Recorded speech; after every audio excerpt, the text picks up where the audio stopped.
और आपको अब खबर गाजियाबाद से बता दें, यहां पर पुलिस ने एक मिसिंग केस की मिस्ट्री सुलझाते हुए शिकायत करने वाले को गिरफ्तार किया तो चौंकाने वाला खुलासा हुआ। पता चला कि थाने में जो शौहर बीवी के लापता होने की खबर लेकर आया है, दरअसल वही इस केस का विलन है। देखिए आलम ने कैसे पूजा को कत्ल करके झूठी कहानी गढ़ी है और कैसे इसका पर्दाफाश हुआ।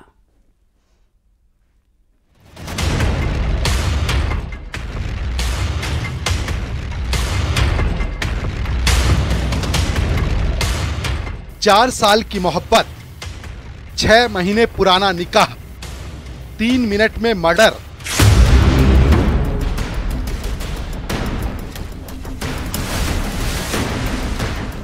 मोहब्बत में मर्डर की एक खौफनाक कहानी गाजियाबाद से सामने आई, जहां 4 बच्चों के बाप ने 3 बच्चों की मां से मोहब्बत फरमाई। फिर इश्क में ऐसा मोड़ आया कि आशिक ने अपने हाथों से महबूबा का गला घोंट दिया।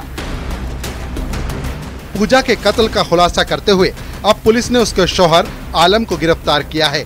इसके साथ ही धर्मांतरण के एंगल से भी जांच की जा रही है, क्योंकि पूजा हिंदू थी तो क्या आलम ने उसका धर्मांतरण कर निकाह किया था। एक महिला थी जो पहले उसकी गुमशुदगी लिखी गई थी, फिर उसमें शंका व्यक्त की गई कि ये इसको मार दिया गया है।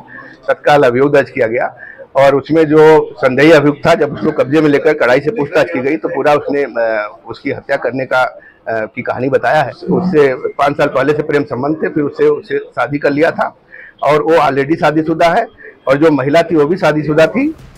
दरअसल गाजियाबाद में आलम अपने परिवार के साथ रहता था। उसकी बीवी का नाम सना है। आलम के 4 बच्चे भी थे। उन्हीं के पड़ोस में पूजा नाम की एक महिला रहती थी। पूजा भी शादीशुदा थी और उसके भी 3 बच्चे थे, लेकिन वो अपने पति से अलग रहती थी।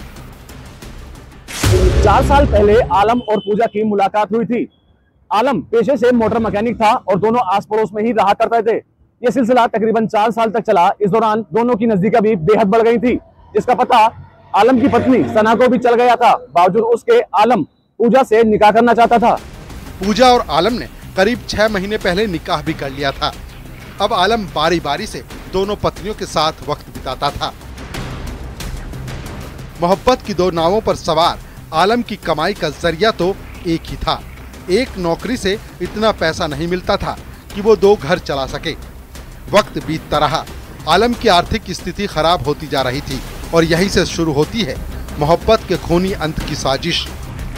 वो बार बार दबाव बनाती थी कि तुम अपने पहली वाली पत्नी को छोड़ दो, मेरे साथ रहो। इसी से तंग आकर उसने उसकी हत्या किया था और हत्या करके डेड बॉडी को नहर में फेंका है। डेड बॉडी को रिकवर करने का प्रयास किया जा रहा है। और हत्या का जो ये बता रहा है, वो एक सेंट्रो गाड़ी से आया है और उसको टेलीफोन से जब इसकी बात हुई तो फिर वो महिला इसके पास आती है, गाड़ी में उसको बैठा लेता है।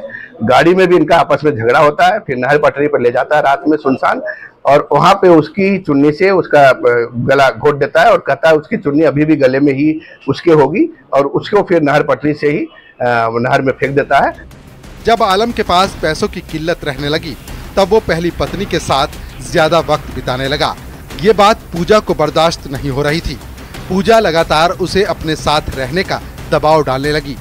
रोज रोज के इसी झगड़े से तंग आकर आलम ने पूजा का खेल खत्म करने का फैसला किया। बहुत परेशान था मैं उससे, और दूसरे उससे वो लग रही थी, और उस खर्चा वगैरह सब मैं दे रहा हूँ। बच्चों को मैंने एडमिशन भी करा उसके, और अच्छे उसके